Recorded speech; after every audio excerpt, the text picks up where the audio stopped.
하나님은 영이시니 예배하는 자가 신령과 진정으로 예배할지니라. 아멘.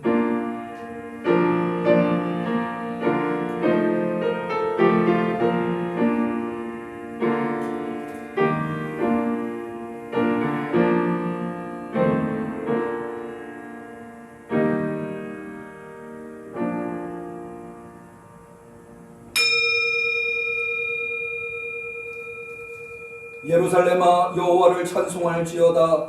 시온아 내 하나님을 찬양할지어다.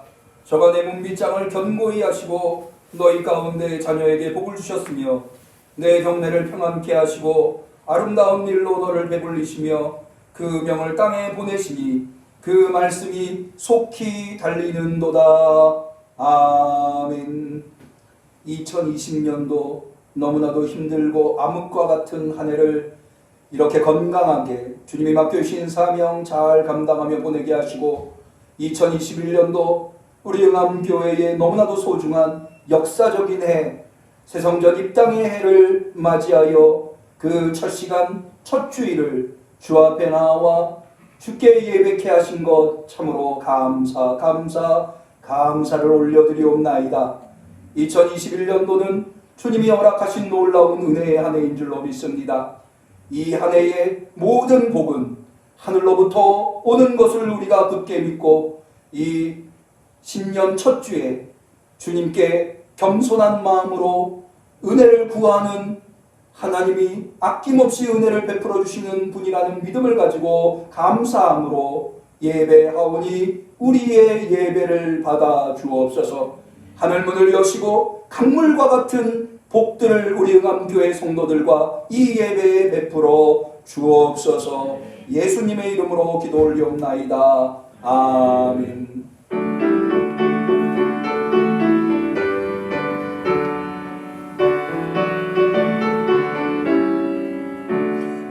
찬송으로 보답할 수 없는 그 사랑 주님의 영광 할렐루야. 형제 자매 모두 함께 모여 찬송해 주님의 영광 할렐루야. 하나님의 자녀여 그대 찬송 부르며 밝고 거룩한 길로 기쁨으로 나아가 주의 보좌 앞으로 속히 들어가겠네. 주님의 영광 할렐루야.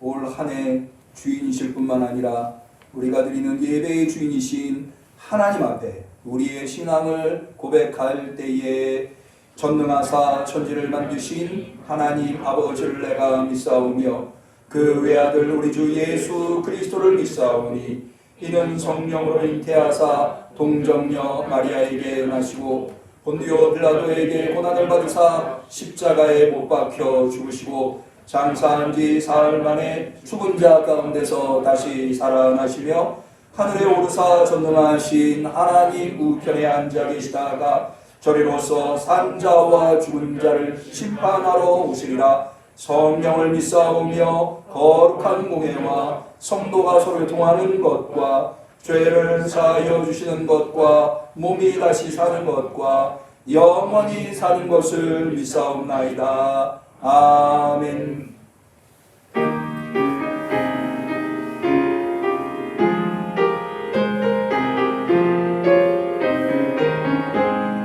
오늘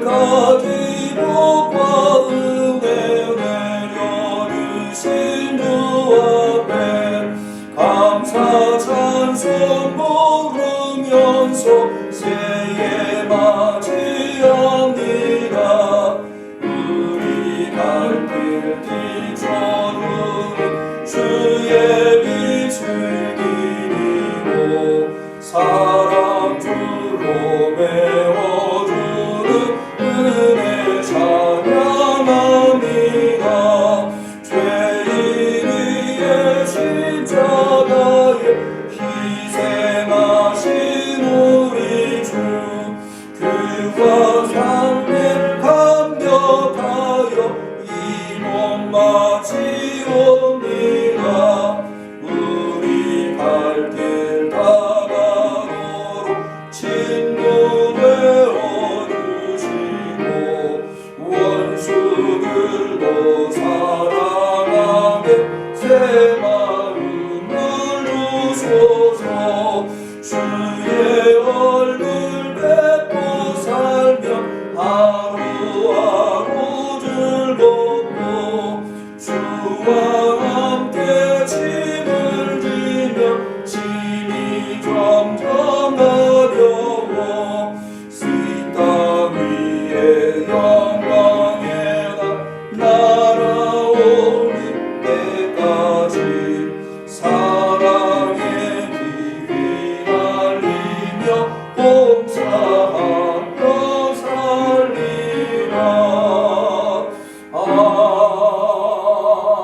아멘. 오늘 신년 특별히 새성전 입당의 해를 맞이해서 우리가 감사 주일 예배를 드리고 있는데 오늘 예배 기도는 교단이 제공하고 있는 신년 주일 감사 예배 공동 기도문을 선택해 보았습니다. 올 한 해 우리 성도들이 잘 되는 것뿐만 아니라 우리 응암교회가 잘 되어야 되겠고 우리 지역이 잘 되어야 되겠고 또 온 세상이 다 하나님의 은혜로 모든 것이 회복되어야 되겠습니다.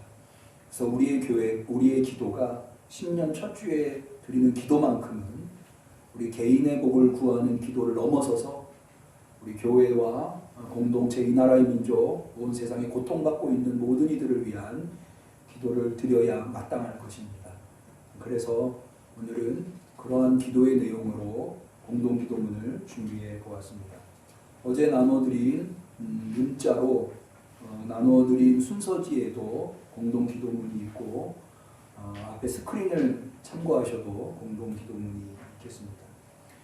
공동 기도문에 담겨 있는 여러 가지 기도 제목들이 있는데 예를 들어서 교회를 위하여 기도합시다 라고 제가 말씀드리면 잠시 제가 종을 울릴 겁니다. 타종을 하면 그 타종에 한 30초, 20초 정도 교회를 위해서 우리 응암교회와 또 이 지역에 있는 교회와 온 세상의 교회를 위해서 또 창조를 위하여 기도합시다 하면 하나님께서 만드신 모든 창조물들이 올 한 해 평안할 수 있기 위해서 타종을 하면 잠시 기도하고 그리고 제가 마무리 기도하고 그 다음 주제로 넘어가고 이런 식으로 해서 예배 공동 기도문을 진행하고자 합니다.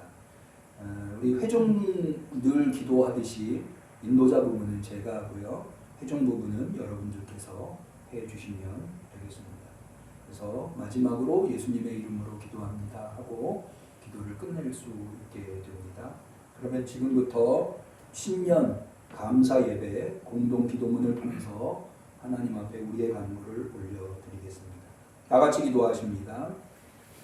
은혜로우신 하나님, 저희는 연약하여 하나님께 간구할 수밖에 없나이다. 하나님께서 우리를 위하여 중보자 예수 그리스도를 저희에게 주셨사오니 이 확신 가운데 우리가 기도합니다.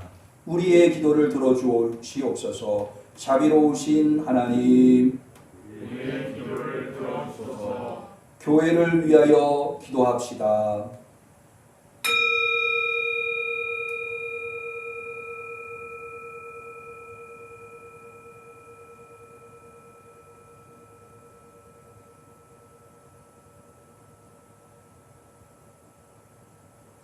신실하신 하나님, 하나님께서 이 땅에 멸시받는 자들을 통하여 하나님의 교회를 세우시고 하나님의 자비를 나타내시며 모든 이들에게 하나님의 구원을 선포하게 하셨나이다.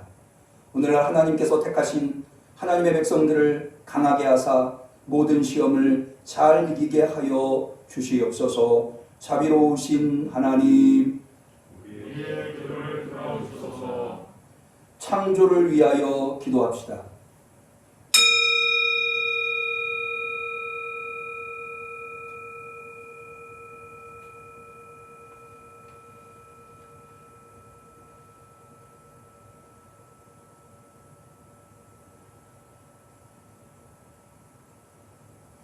만유의 창조자 되시는 하나님, 하나님께서는 이 지구를 인류에게 맡기셨나이다. 그럼에도 불구하고 우리는 폭력으로 지구의 평화를 깨뜨렸으며 우리의 욕심으로 말미암아 자연의 질서를 파괴하였나이다. 하나님의 창조를 파괴하지 않도록 주님의 백성들을 지켜주시사 장차 태어나게 될 세대로 하여금 생명의 풍성함이 넘치는 땅을 물려받게 하소서. 자비로우신 하나님, 우리의 기도를 들어주소서. 세계를 위하여 기도합시다.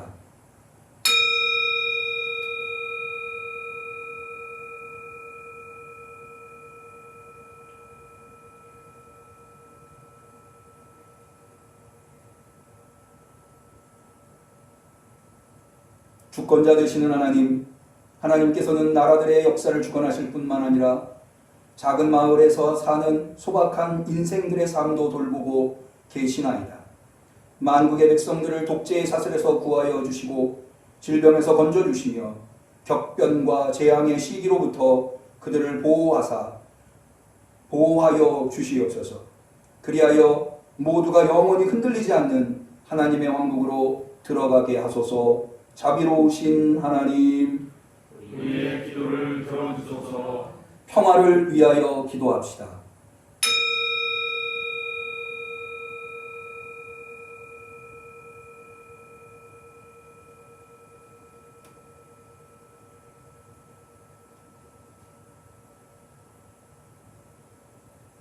민족들을 심판하시는 하나님, 하나님께서 멸망시키기 위해서가 아니라 구원하시기 위해 인류를 창조하셨습니다. 그리하여 우리를 평화의 길로 인도하시기 위해 독생자를 보내주셨습니다. 모든 민족, 모든 나라들로 하여금 하나님께서 명예와 사랑을 아낌없이 주시는 하나님의 자녀요 형제와 자매로 서로를 받아들이게 하여 주시옵소서. 자비로우신 하나님, 우리의 기도를 들어주소서. 위정자들을 위하여 기도합시다.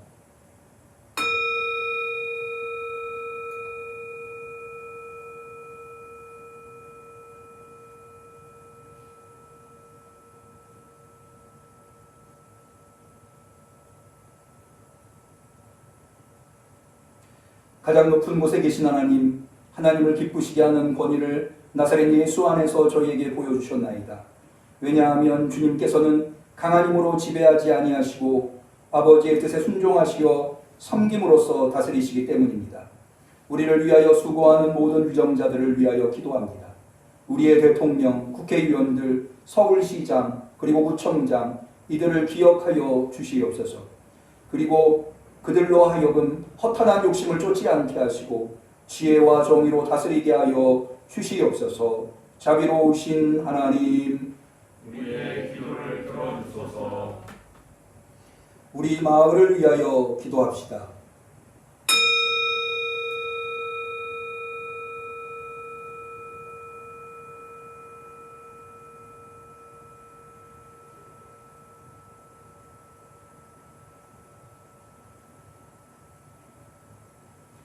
자비로우신 하나님, 암탉이 그 날개 아래 병아리들 모음같이 주님께서는 예루살렘을 지키기 원하셨나이다.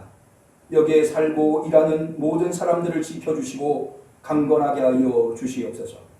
하나님의 백성들을 질시와 멸시로부터 건져주시사 모든 이웃들에게 주님의 사랑을 나타낼 수 있도록 인도하여 주소서. 자비로우신 하나님, 우리의 기도를 들어주소서. 모든 가족들과 혼자 살아가는 사람들을 위하여 기도합시다.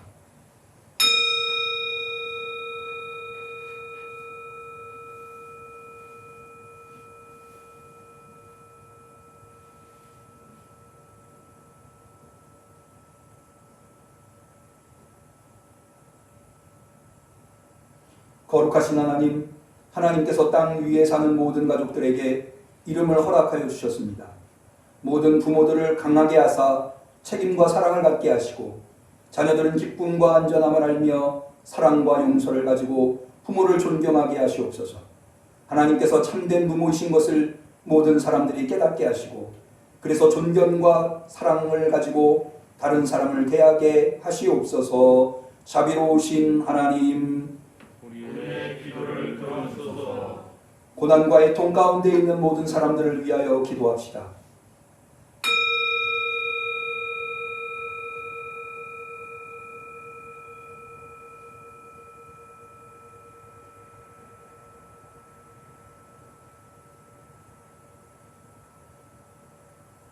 친히 우리의 모든 고난을 채울하시는 하나님, 모든 무거운 짐으로 인해 고통당하는 자들에게 성자 예수께서 안식을 주셨습니다.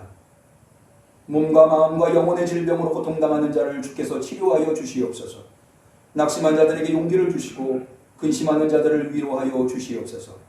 남에게 이용당하고 범죄로 말미암아 희생당한 모든 사람들과 함께 하시옵소서.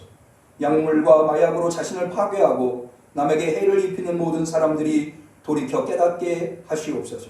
모든 사람들에게 하나님의 성령으로 채워주사 다른 사람의 무거운 짐을 함께 지게 하옵시고 그래서 그리스도의 법을 지키게 하옵소서. 자비로우신 하나님, 우리의 기도를 들어주소서. 우리 곁을 떠나 지금은 하나님의 품에서 영원히 안식하고 있는 모든 이들을 인하여 하나님께 감사합시다.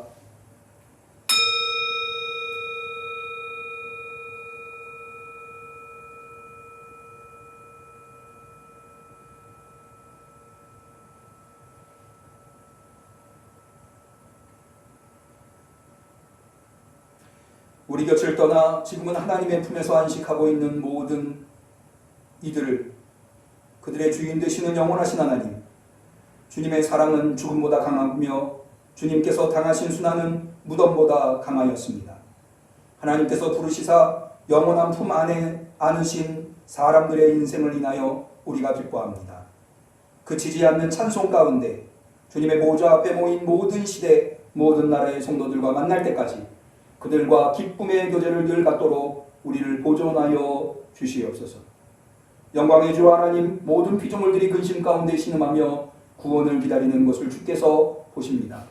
우리가 주님의 새로운 피조물을 위해 일하며 기다릴 때에 주님께서 은총으로 우리의 기도를 들으시며 우리 주님을 사랑하는 자들에게는 모든 것이 합력하여 선을 이룰 것이라는 주님의 약속을 믿사옵나이다. 예수 그리스도의 이름으로 기도하옵나이다. 아멘.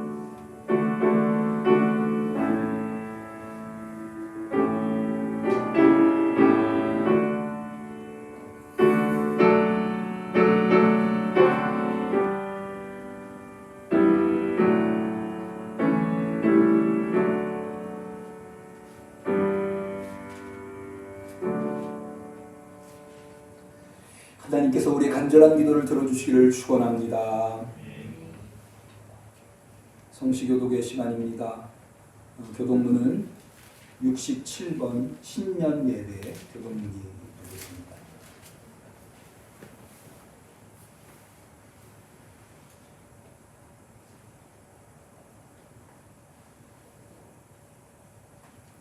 교독문 67번 신년 예배. 주께서 옛적에 땅에 기초를 두셨사오며 하늘도 주의 손으로 지으신 바니이다. 천지는 없어지려니와 주는 영존하시겠고 그것들은 다 옷같이 낡으리니 의복같이 바꾸시면 바뀌려니와 주는 여상하시고 주의 연대는 무궁하리이다. 너희는 이전 일을 기억하지 말며 옛적 일을 생각하지 말라. 보라 내가 새 일을 행하리니 이제 나타날 것이라. 너희는 유혹의 욕심을 따라 썩어져가는 모습을 쫓는 옛사람을 벗어버리고 오직 신령으로 새롭게 되어 하나님을 따라 의와 진리의 거룩함으로 지으심을 받은 새 사람을 이루라. 누구든지 그리스도 안에 있으면 새로운 피조물이라. 이전 것은 지나갔으니 보라 새 것이 되었도다. 새 계명을 너희에게 주노니 서로 사랑하라. 내가 너희를 사랑한 것 같이 너희도 서로 사랑하라. 아멘. 하나님의 말씀은 마태복음 5장 48절의 말씀이 되겠습니다.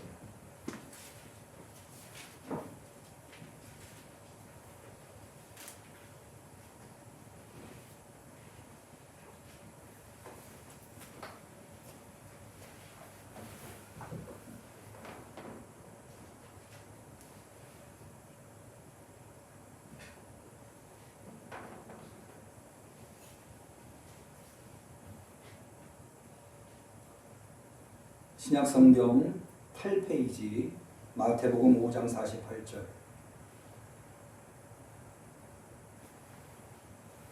새성전 입당회를 맞이하여 첫 주일을 구별하여 간절한 심령으로 주께 예배드리시는 우리 성도님들에게 하나님께서 주신 소중한 복된 하나님의 말씀인 줄로 믿고 우리 같이 하나님의 말씀을 저와 한 목소리로 받들어 읽어보시도록 하겠습니다. 그러므로 하늘에 계신 너희 아버지의 온전하심과 같이 우리도 온전하라. 아멘. 드디어 2021년도, 특별히 2021년도는 우리 응암교회에게 역사적인 한 해라고 할 수가 있습니다. 제가 왜 역사적인 한 해라고 이야기하는지 우리 응암교회 성도님들은 다 잘 아실 겁니다. 우리가 새 성전을 완공해서 입당하는 해이기 때문입니다. 그래서 저는 우리 응암교회 성도들이 올해 그 누구보다도 복을 받아야 하는 한 해라고 생각을 합니다. 우리가 최선을 다합니다마는 최선을 다하는 것으로 우리가 받은 사명을 이룰 수가 없죠. 하나님의 은혜를 입어야 합니다. 하나님의 은혜 아니면 해낼 수 없기 때문입니다. 그래서 설교를 시작하기 전에 무엇보다도 우리 응암교회 성도님들을 축복하고 싶습니다. 새해 복 많이 받으시기를 바랍니다. 특별히 올해가 60갑자로 해서 올해 이름이 뭔지 아십니까? 신축년이라 하더라고요. 한번 좀 보여주실까요? 신축이 저렇게 신축이더라고요. 여기 매울 신자에 소축자. 그래서 올해가 소띠죠. 그래서 60갑자로 하면 신축년이 되는데, 저 신축은 그런 신축은 아니지만 저한테는, 여러분한테도 그렇게 들리시지 않을까요? 교회를 신축하는 한 해다. 신축년이다. 새성전 입당의 해, 이것도 좋지만 신축년, 이것도 괜찮은 것 같아요. 어떤 분은 제가 이렇게 얘기하면, 아니 목사님 신축은 작년에 시작했으니까 작년이 신축년이죠, 이렇게 얘기하실 수 있는데, 저는 진정한 신축년은 올해라고 생각을 합니다. 왜냐하면 새성전 건축을 시작하는 것도 중요하지만 이게 완공을 해야 되잖아요. 완공하는 게 더 중요하죠. 시작해놓고 완공하지 못하면 아무것도 아니지 않습니까? 그래서 올해가 신축년이다. 올해 우리가 완공해야 되기 때문에. 또 뿐만 아니라 새 성전을 신축했다고 하는 것은 건물을 신축했다는 것이 다른 의미가 아니지 않습니까? 그런데 건물을 신축한 것만으로는 안 되죠. 우리가 건물 신축은 시공사가 하는 겁니다. 그렇지만 우리 응암교회는 정말 이제부터 교회를 신축해야 합니다. 교회의 본질인 성도 공동체를 신축해야 하는 거죠. 하나님께서 건물을 완성하고 성도 공동체를 신축하는 일에 반드시 우리 응암교회를 축복해 주실 줄로 믿습니다.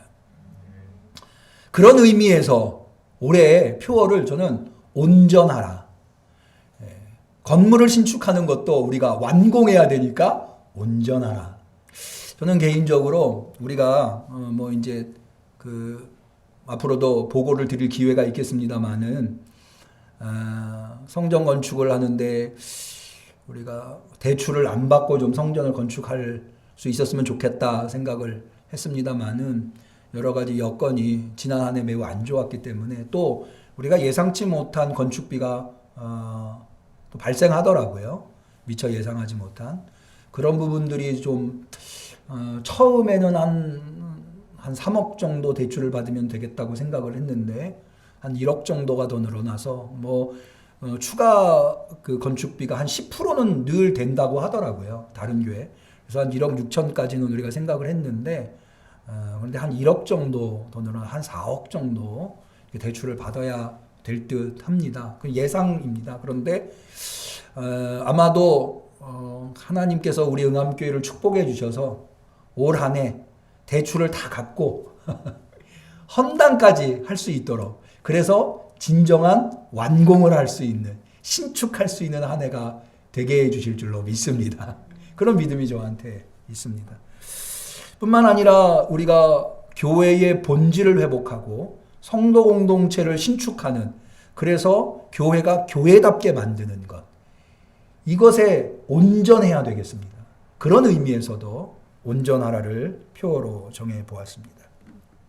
특별히 오늘 우리가 읽은 본문 마태복음 5장 48절에 예수님께서 이렇게 말씀하십니다. 너희도 온전하라. 이거는 우리 그리스도인들에게 온전한 것은 선택의 사항이 아니라는 거예요. 예수님이 명령하셨어요. 온전하라. 그래서 우리는 온전해야 합니다. 그런데 예수님께서 온전하시라고 하는 예로, 근거로 제시한 말씀이 조금 이상해요. 그게 뭐냐 하면 이렇게 말씀하십니다. 하늘에 계신 너희 아버지의 온전하심과 같이 너희도 온전하라. 하늘에 계신 너희 아버지가 누굽니까? 하나님이세요. 하나님이 온전하신 것 같이 우리 그리스도인들도 온전해야 한다는 거예요. 사실 온전하다라고 하는 것은 여러 가지 의미가 있습니다. 그런데 예수님께서 우리에게 온전하라고 하신 명령이 하나님이 온전하신 것 같이 우리가 온전하라고 하는 것은 좀 무리가 되는 명령이 아닌가. 그럼 하나님은 누구십니까? 전지전능하신 분 아니십니까? 전지전능하신 하나님은 온전하시죠. 퍼펙트하신 분이십니다. 그런데 그런 하나님처럼 우리가 퍼펙트할 수 있나요? 그럴 수 없어요. 우리가 얼마나 연약한지, 우리가 얼마나 부족한지, 우리가 얼마나 불완전한지는 누구보다도 예수님이 잘 아십니다. 왜냐하면 바로 우리의 불완전함, 우리의 부족함, 우리의 연약함 때문에 이 세상에 오신 분이 바로 예수님이시잖아요. 예수님이 우리의 부족함과 연약함과 죄악된 것을 해결하시기 위해서 오신 분이시니까 그런 우리가 온전할 수 없다는 것을 누구보다도 잘 아시는 분 아니겠습니까? 그런데 어째서 예수님께서는 다른 것도 아닌 하늘에 계신 너희 아버지가 온전하신 것 같이 너희도 온전하라. 저는 이 말씀을 듣는 순간 턱 하고 숨이 막히더라고요. 온전해야죠. 그런데 어떻게 하나님처럼 온전할 수 있는가? 왜 예수님은 할 수도 없는 명령을 내리시는가? 사실은 명령을 받는 사람도 중요하지만 명령을 내리는 분도 중요해요. 할 수 있는 명령을 내려야 그 명령을 지킬 것 아닙니까? 처음부터 아예 할 수 없는 명령을 내리시면 그것은 처음부터 포기할 수밖에 없습니다. 이것은 우리 책임이 아닌 거예요. 할 수 없는 명령을 내리신 예수님의 책임인 거죠. 그러면 도대체 누구보다도 우리를 잘 아시는 예수님께서 이게 온전하라, 너희는 온전하라라고 하신 이 온전의 의미가 너희 아버지, 하늘에 계신 너희 아버지께서 온전하신 것 같이 너희가 온전하라고 하는 의미가 정말 우리가 생각하는 하나님의 전지전능하심에 따라서 온전한가? 오늘 교회를 건축해서 완공해야 될, 건축을 온전히 이루어야 될 뿐만 아니라 교회 공동체를 온전히 이루어야 할 우리 응암교회 성도들에게 주님이 요구하시는 온전함은 무엇인가? 너희 아버지께서 온전하신 것 같이 너희도 온전하라고 한 이 온전의 의미가 무엇인가를 우리가 이 신년 벽두에 첫 주일에 신년 감사 주일 예배를 드리는 이 순간에 우리가 살펴보면 대단히 중요한 의미를 가지겠구나. 모쪼록 오늘 말씀을 통해서 우리 응암교회 성도들이 온전하고 우리 응암교회가 온전하게 되어서 하나님의 영광을 나타내는 교회와 성도들이 되시기를, 2021년도가 그렇게 복된 한 해가 되시기를 주님의 이름으로 간절히 축원합니다.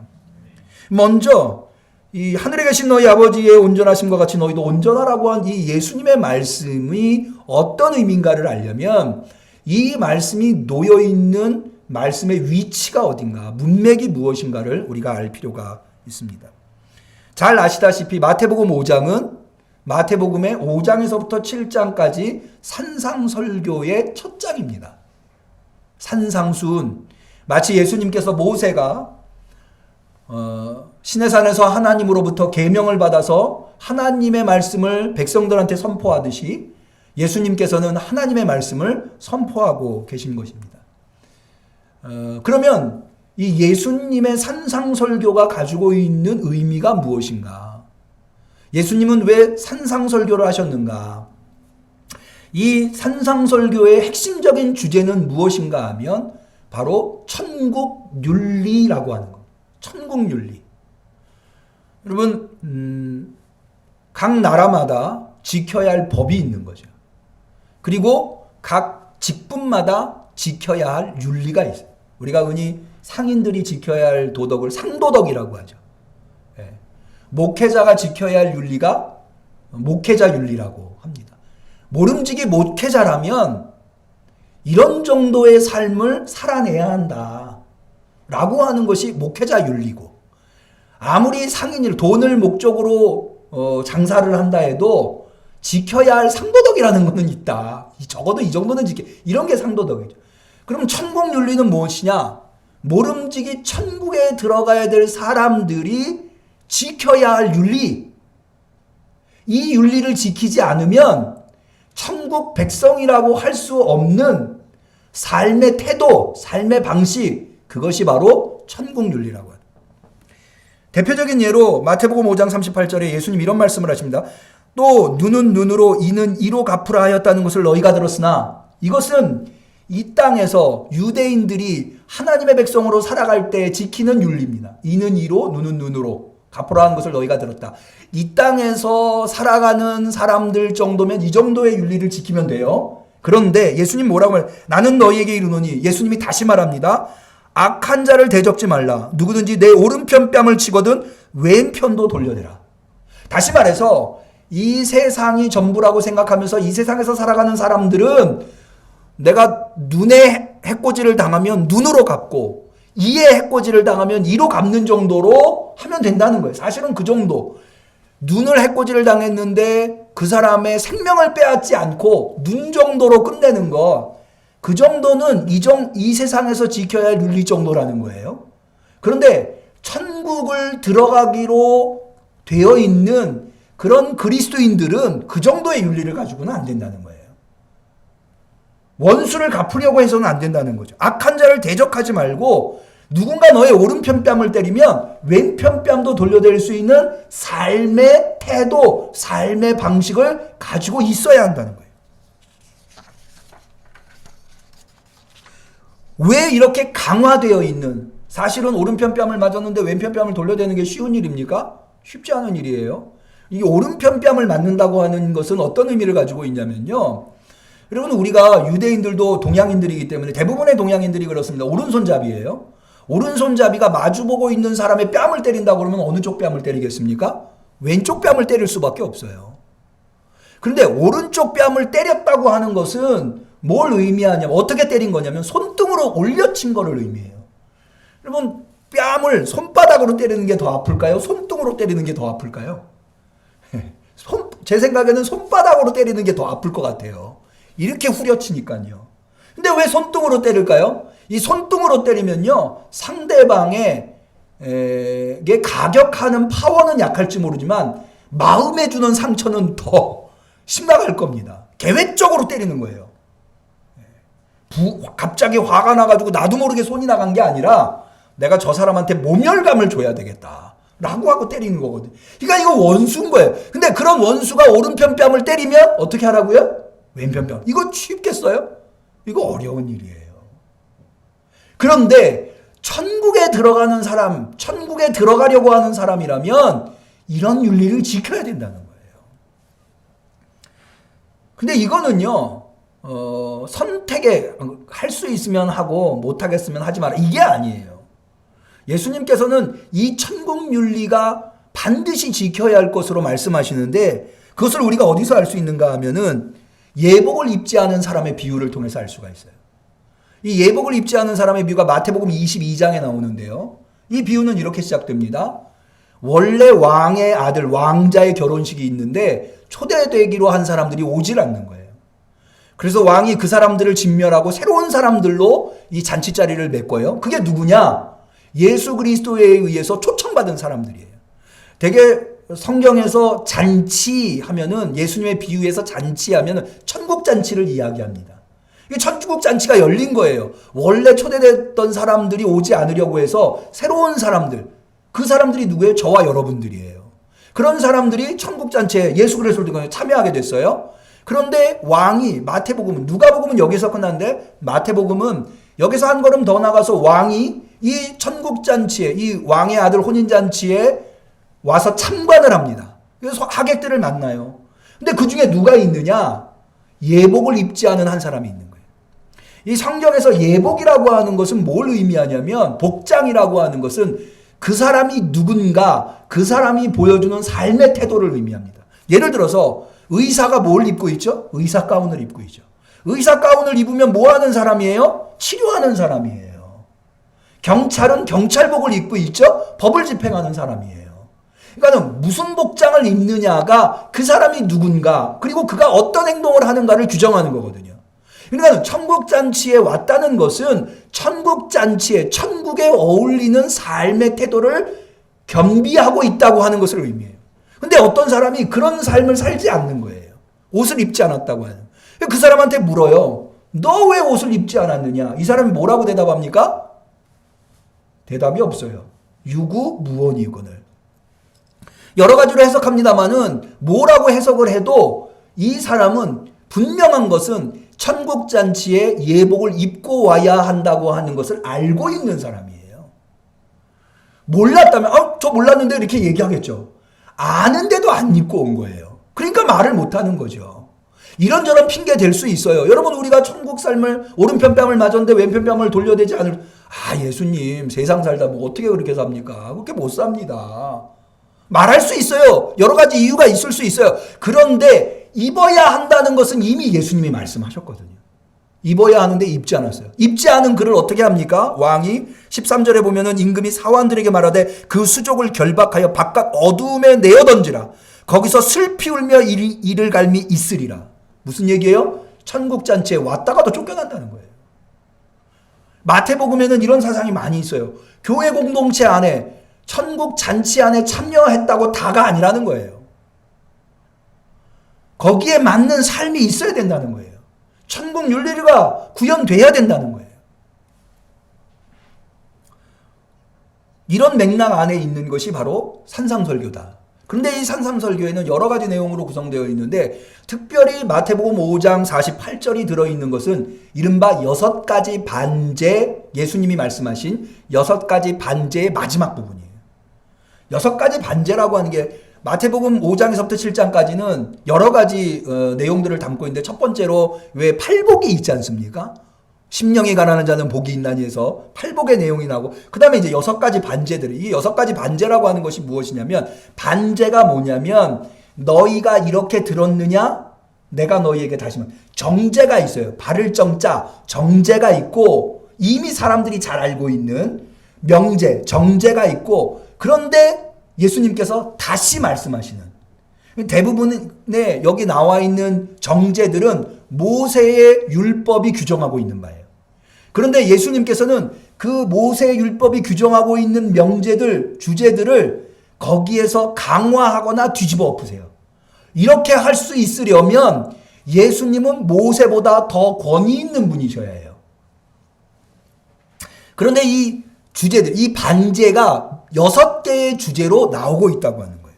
첫 번째 주제가 살인이라는 대표적인 예로 보세요. 살인은 뭐라고 너희가 살인하지 말라 들었느냐? 맞죠? 10계명의 6째 계명이 살인하지 말라는 사람의 목숨을 죽여버리는 것. 이게 살인이죠. 그런데 예수님 거기서 뭐라고 말? 내가 너희에게 이르노니 사람을 미워하는 자마다 살인하는 자다. 그러니까는 모세의 율법에는 사람의 목숨을 빼앗는 것 이것을 살인으로 규정하고 있어요. 그런데 예수님은 다시 천국 윤리를 말씀해. 너희가 천국에 들어가고 이 세상에 사는 사람이라면 사람의 목숨을 빼앗지 않는 것 정도로 살인으로 규정해요.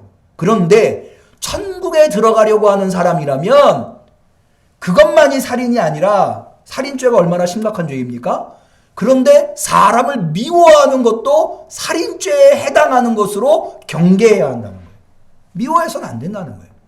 이게 바로 천국 윤리를, 다시 말해서 우리를 천국으로 이끌어 가실 수 있는 유일한 분, 그 예수 그리스도께서 가르쳐 주시고 있는, 가이드 하시고 계신 천국 윤리라는 거죠.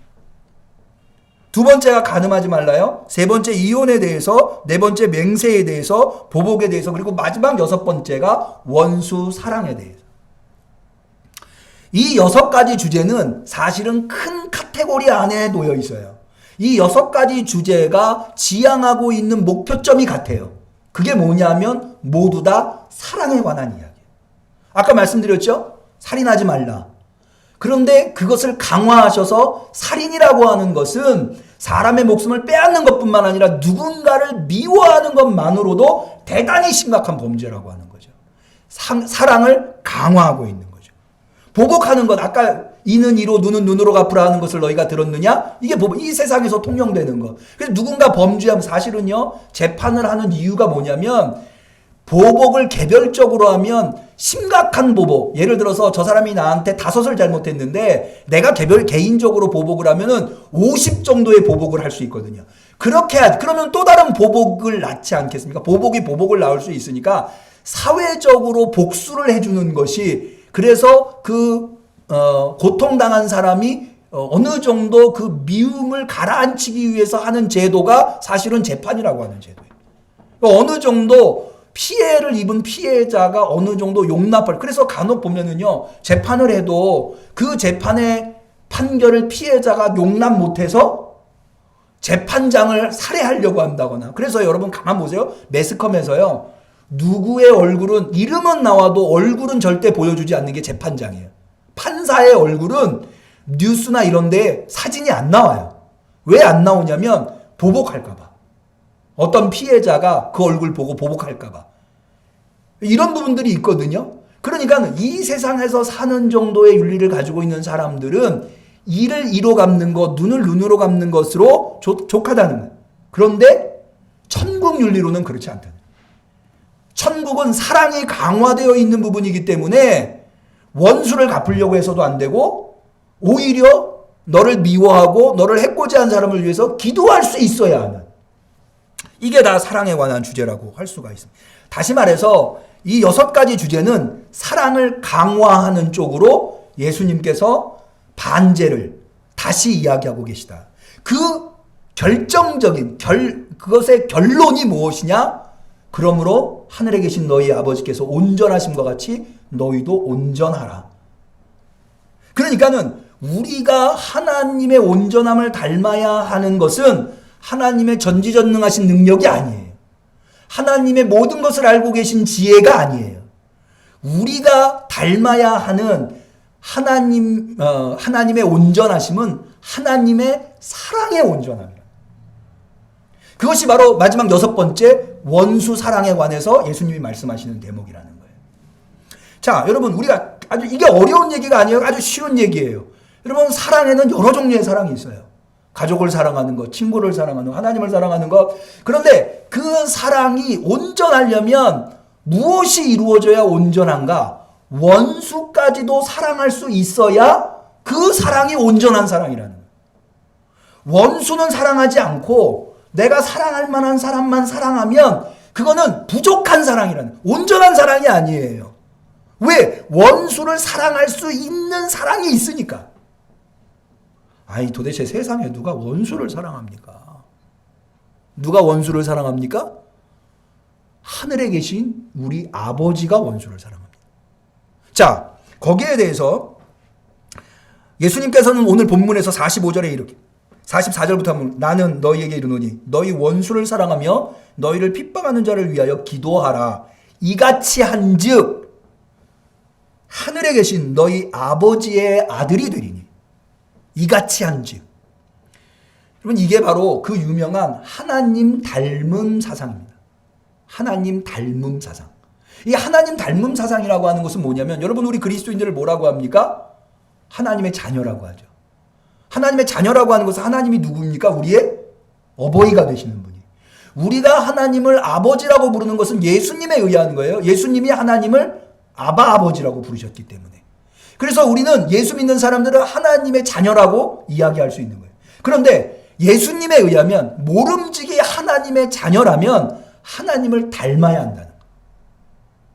그런데 여러분 우리가요 아무리 부모의 자식이라고 해도 부모하고 똑같이 닮을 수는 없잖아요. 부모의 어떤 면을 닮는 거예요. 저는 저희 외가 쪽이 모두 흰머리가 있으세요. 그래서 제가 어렸을 때 흰머리가 그렇게 많았어요. 제가 어머님 쪽을 닮았기 때문에 그래요. 그러면서도 또 한편으로는 제가 거울을 볼 때마다 깜짝깜짝 놀랐는데요. 나이가 들면 들수록 아마 여러분도 그렇고 제 모습, 거울 속에 있는 모습 속에 아버지의 모습이 그대로 있더라고요. 근데 그렇다고 해서 제가 아버지는 아니죠. 어머니는 아니죠. 어떤 부분을 닮은 거죠.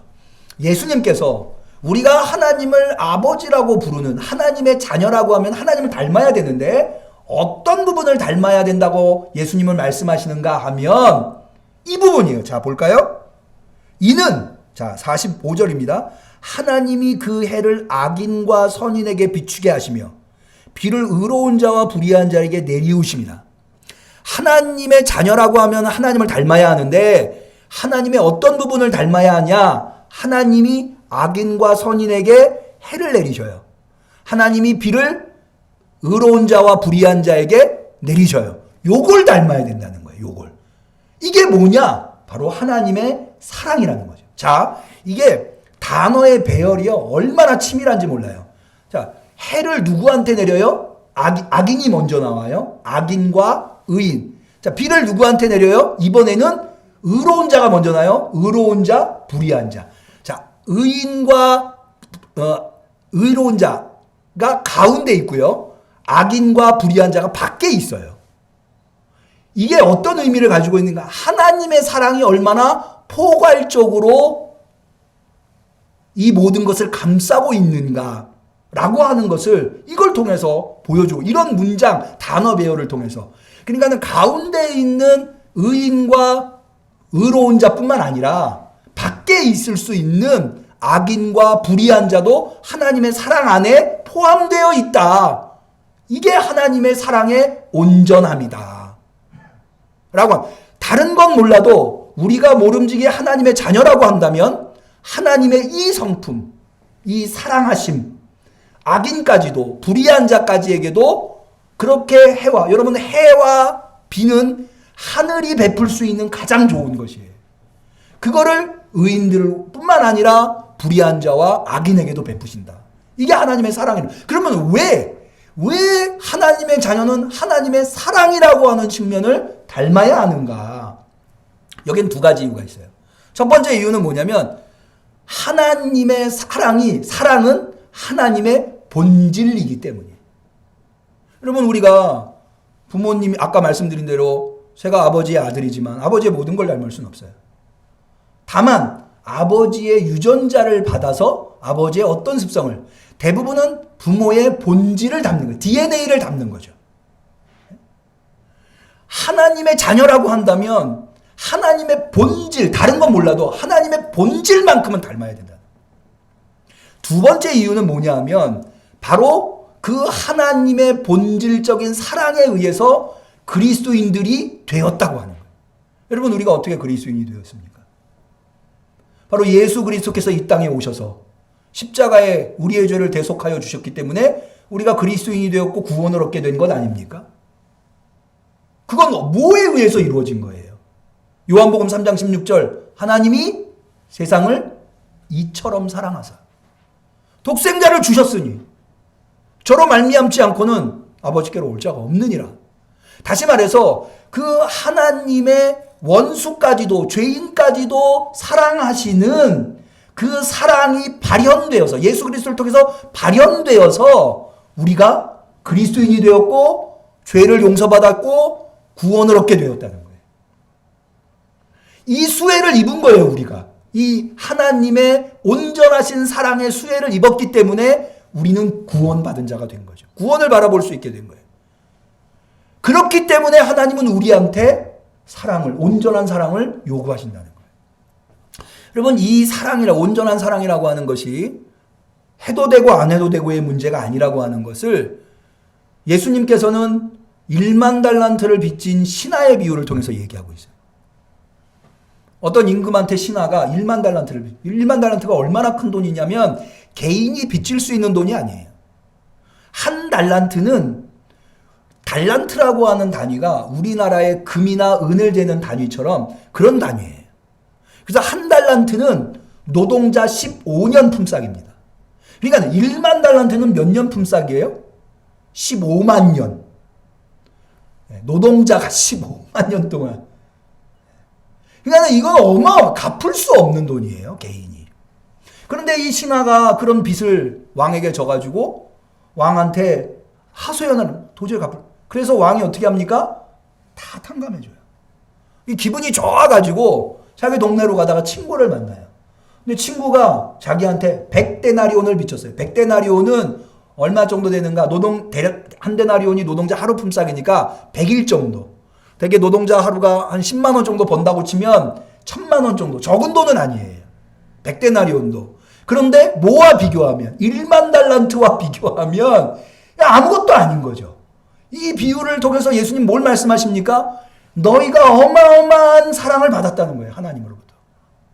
그런 너희가 받을 수 없는 사랑을. 그런데 사실은 이 세상에서 우리한테 잘못하는 사람들, 우리가 아주 다부지게 마음을 먹고 용서해야지.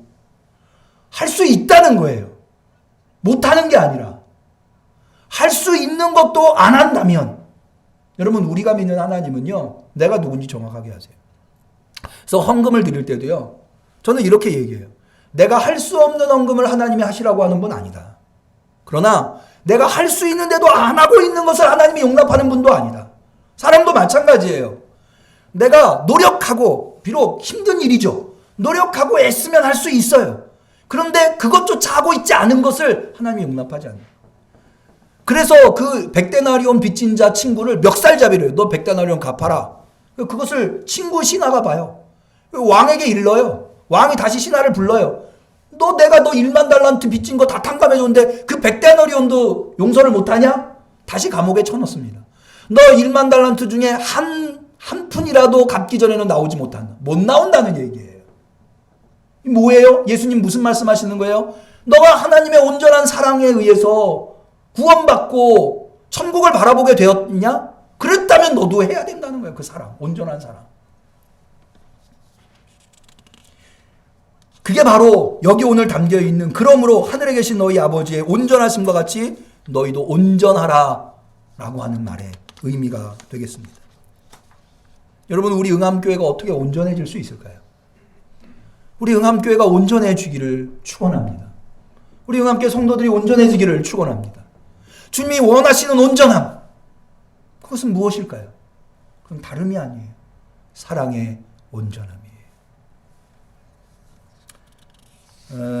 제가 지난 성탄절날 연세대학교의 신학과 교수이신 김학철 교수님이 우리 JTBC의 차이나는 클라스라고 하는데 출연하셔서 팬데믹 시대와 신앙이라고 하는 주제로 강연을 하시는 것을 들었는데, 한 1시간 정도 되는데 그 중에 아주 제가 인상 깊게 들은 내용이 있어요. 그게 뭐냐 하면, 어떻게 이 한국 사회에 이 기독교가 이렇게 잘 뿌리를 내리게 되었는가에 대해서 설명을 하는데 그게 굉장히 인상적이더라고요. 여러분, 혹시 광해원, 제중원이죠. 나중에 이름이 바뀐 우리나라 최초 서양식 병원을 아시죠? 광해원, 제중원. 거기에 원장님이 누구셨냐면 올리버 R. 에비슨이라고 하는 인물. 한번 좀 보여주실까요? 이분이세요. 올리버 R. 에비슨. 이분은 원래 토론토 의과대학 교수였어요. 토론토 의과대 하면은 굉장히 알아주는. 그런데 이 교수님이, 그러니까 원래는 언더우드 박사님이 우리나라에 와서 이 광야원을 세우는데, 그런데 이분을 원장님으로 모셔오는 거예요. 그리고 모셔올 때 이분이 앞서 말씀드린 토론토 대학 의과대학 박사님이셨는데, 그거를 버리고 이 낙후된 조선 땅에 오는 거죠. 이분이 오셨을 때 조선의 상황이 어땠는가 하면 1800년대인데요. 콜레라가 창궐했었던 시대였다고 합니다. 그래서 뭐 사람들이 픽픽 쓰러져. 근데 이게 이제 콜레라에 대해서 전혀 모르니까 조선에서 이 사람들이 민간요법으로 어떻게 하냐면 콜레라가 쥐가 전파한다고 믿었던 거예요. 그래서 콜레라를 예방한다고 콜레라 병에 안 걸리려면 쥐그림을 집에다 붙여놓으라. 혹은 소그림을 붙여, 소를 붙여놓으면 아마 귀신이 악귀가 근접하지 못한다는 민간 신앙이 있나 봐요. 그래서 소머리랄지 고양이를 그림으로 붙여놓은 것, 그런 정도 수준이었다고 하는 거예요. 그런데 이 올리버 R 에비슨이라고 하는 분이 이것을 과학적으로 접근을 한 거죠. 아니다. 이거는 세균에 의한 것이다. 그렇기 때문에 이거를 예방하려면 손을 씻어야 된다. 그리고 콜레라에 걸린 사람들을 치료해 주는데 어디를 중심으로 해서 치료를 했는가 하면 그 광화문에 있는 세문안교회, 거기를 중심으로 해서 이 에비슨 박사님하고 선교사님들이 힘을 합쳐가지고 치료를 해줬다 해요. 근데 특별히 콜레라에 걸리면 사람이 막 열병이 나가지고 쓰러져 있지 않습니까? 이 사람들을 운반하는 것을 누가 했냐면 그러니까 세문안교회 청년들이 했는데, 당시에 세문안교회 청년들은 대부분이 양반의 아들들이었다 하더라고요.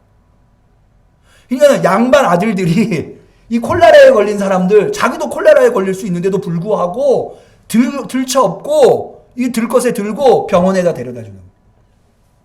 그래서 당시에 사람들에게 회자되던 말이 이런 말이 있어요. 예수쟁이들은 왜 이렇게까지 하는가? 예수쟁이들은. 당시에 언더우드 부인이 이때의 상황을 글로 남겼는데, 심지어 가족을 잃은 사람들도, 그러니까 콜레라를 치료한다고 하지만 모두를 치료할 수는 없잖아요. 일부는 치료가 됐지만 일부는 치료를 못하고 죽음에 이른 사람들이 있지 않겠습니까? 그 사람들조차도, 가족을 잃은 사람들, 막 원망하고 치료해 준다더니 이렇게 죽었냐 이럴 수 있는데, 심지어 가족을 잃은 사람들도 우리에게 와서 고맙다고 했다. 그렇게 헌신적으로 치료를 한 거예요. 그러면서 이 김학철 교수님께서 기독교 개신교가 한국 사회에 이렇게 잘 뿌리를 내릴 수 있었던 원인을 3가지로 이야기를 합니다. 첫 번째가 뭐냐 하면 인도주의적 박애정신, 두 번째가 헌신적 사랑, 세 번째가 과학적 합리주의. 요 3가지가 기독교에 있었기 때문에 기독교는 유교로 쪄들어 있는 이 조선 땅에 뿌리를 잘 내릴 수 있었다. 여러분, 우리 응암교회가 신축된 교회에 뿌리를 잘 내리려면 어떻게 해야 할까요? 저는 다른 것 없다고 봐요. 바로 예수님께서 말씀하신 온전하라. 무엇보다도 하늘에 계신 너희 아버지께서 온전하신 것 같이 너희도 온전하라. 사랑에 온전하라. 바로 그 온전함이 우리 영암교회가 신축한 교회에 뿌리를 잘 내리고 지역에 뿌리를 잘 내려서 우리 성도들이 하나님께 영광을 올려드리고 우리 영암교회가 지역에서 자랑거리가 되고 우리 영암교회를 통하여서 많은 사람들이 그리스도의 사랑을 만날 수 있는 그런 교회가 될 줄로 믿습니다. 모쪼록 우리 성도님들 이 신년벽두에 결단할 수 있기를 바랍니다. 내가 다른 건 몰라도 사랑에 대해서만큼은 내가 아버지라 부르는 하나님 앞에 사랑에 대해서만큼은 하나님을 닮아 온전해야 되겠다. 기도하시겠습니다. 온전하신 하나님, 신년 첫 주에 특별히 새성전 입당의 해에 우리에게 이렇게 귀한 말씀으로 깨달음을 허락하여 주시니 참으로 감사를 드립니다. 주님, 사실 물질을 내라 하면 물질을 내었습니다. 몸으로 헌신하라 하면 몸으로 헌신했습니다. 그러나 무엇보다도 우리한테 어려웠던 건 원수를 사랑하는 거였습니다. 차라리 물질을 내지, 차라리 시간을 들이지. 나 미워하는 사람, 내가 미운 사람, 저 사람이랑은 도저히 같이 못해. 그렇게 살아온 우리들이었습니다. 그러나 이제 하나님의 말씀 앞에 다시 한 번 더 결단합니다.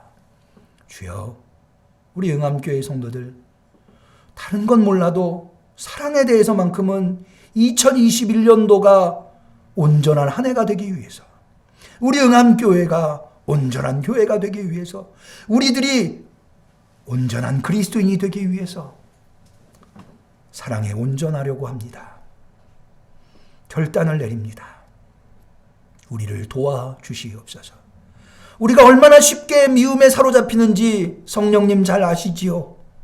우리 안에 미움이 차오르지 않도록, 미움이 우리 안에 어느 자리도 차지하지 않도록 성령 충만히 역사하여 주시옵소서. 미움이 들어서려고 할 때에 성령님께서 우리를 찌르시사 그 미움을 이겨내게 하시고 미움을 기도로 바꾸어 줄 수 있는 역사가 우리에게서 나타나게 하여 주시옵소서. 그래서 우리 은평구에 지역에 있는 사람들이 왜 응암교회 성도들은 도대체 저렇게까지 할까?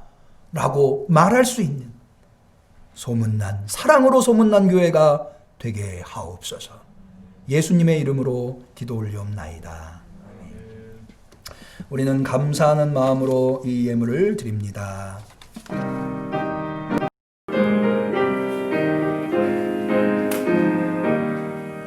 내 맘에 주여 소망되소서. 주 없이 모든 일 헛되어라. 밤이나 낮이나 주님 생각 잘 때나 될 때 함께 하소서. 아멘.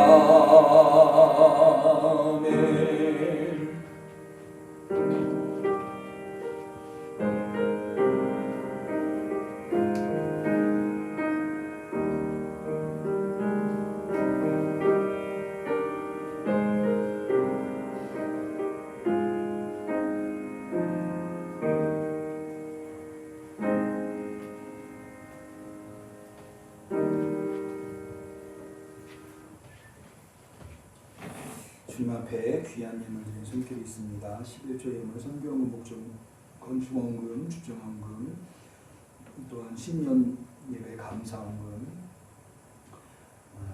주님 감사합니다. 김찬 회장님, 나영일 사모님, 김태현, 김사랑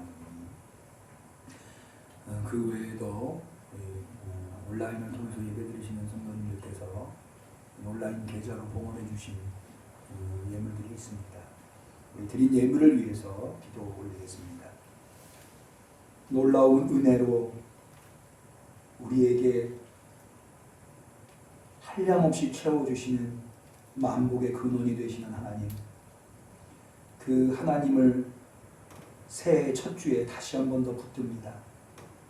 왜냐하면 하나님 아니시면 우리는 올해도 여전히 한순간도 살 수 없으며 한 걸음도 내디딜 수 없기 때문입니다. 특별히 올해 너무나도 귀한 새성전 입당의 해에 온전할 수 없어 주님을 붙듭니다.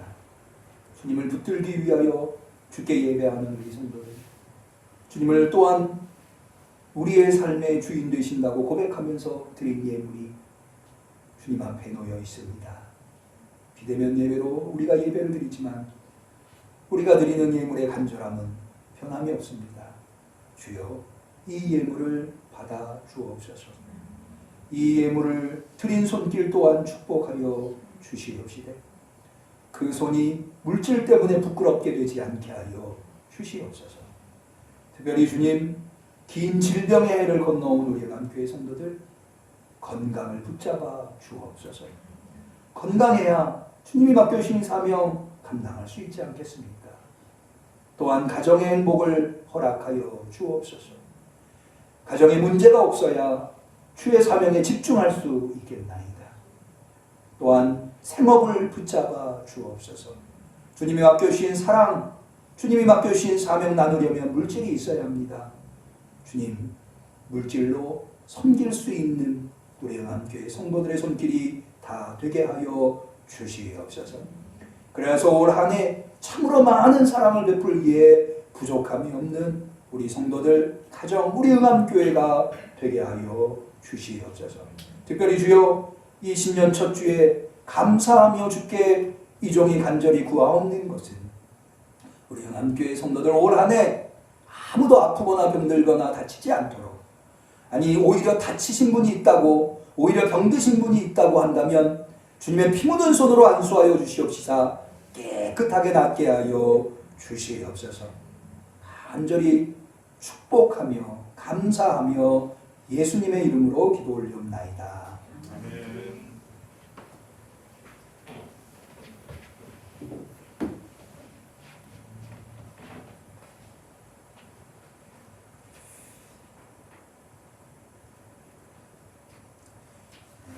이번 주에 생일이신 분이 계십니다. 우리 김재인 원사님께서 내일이 생일이시네요. 성지선 집사님도 이번 주에 생일이시네요. 생일을 진심으로 축하드립니다. 우리 생일 맞으신 분을 위해서 한 번 더 기도하겠습니다. 인간의 생사와 복을 주장하시는 하나님 아버지, 우리 김재인 원사님, 성지선 집사님 이번 주에 생일을 맞이하셨습니다. 그 삶 주님이 주신 삶이오니 올해도 복된 삶이 되게 하옵소서. 기도하는 것마다 응답하시고 한 걸음 한 걸음 살아갈 때 주님과 동행할 수 있게 하여 주옵소서. 특별히 우리 이영옥 권사님께서 몸이 연약하신 중에도 성경을 일독을 하셨습니다. 주님 이영옥 권사님의 간절하신 영에 알려주시옵시고 저의 기도마다 하늘의 것으로 응답하여 주시옵소서. 예수님의 이름으로 축복하며 기도 올리옵나이다. 아멘. 축하드립니다. 그리고 감사합니다. 교회 소식을 말씀드리겠습니다. 다음 주일은 졸업 및 등반 예배를 드리도록 하겠습니다. 비대면 예배로 준비되었습니다. 나머지 광고는 어제 문자를 통해서 나눠드린 예배 순서지에 있습니다. 참고하시면 좋겠습니다. 우리 서로를 축복하면 축복송 하겠습니다.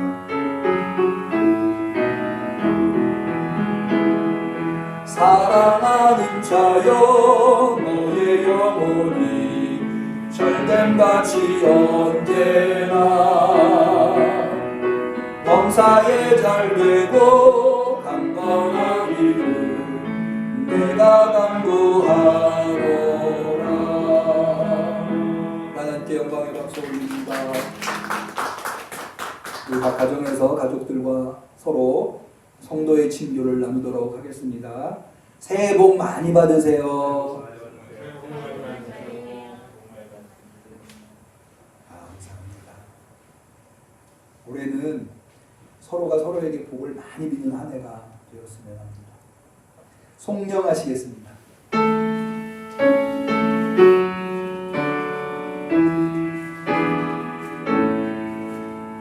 성부 성자 성령께 찬송과 영광 돌려 보내세. 태초로 지금까지 또 영원토록 성삼위께 영광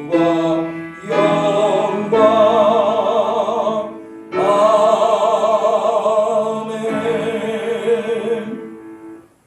이제는 온전한 사랑의 모범이 되신 예수 그리스도의 은혜와 하나님 아버지의 사랑과 성령님의 교통하심 충만하신 역사하심이 새성전 완공과 입당의 해를 맞이하여서 어찌하든지 온전한 성도 되고 어찌하든지 온전한 교회가 되어 이 세상을 그리스도의 사랑으로 가득 채우기로 결심하는, 온전하라고 하는 하나님의 명령을 받들기로 결심하는 우리 성도들 머리머리 위에 우리 응암교회 위에 지금부터 영원까지 함께 하시기를 간절히 축원하옵나이다.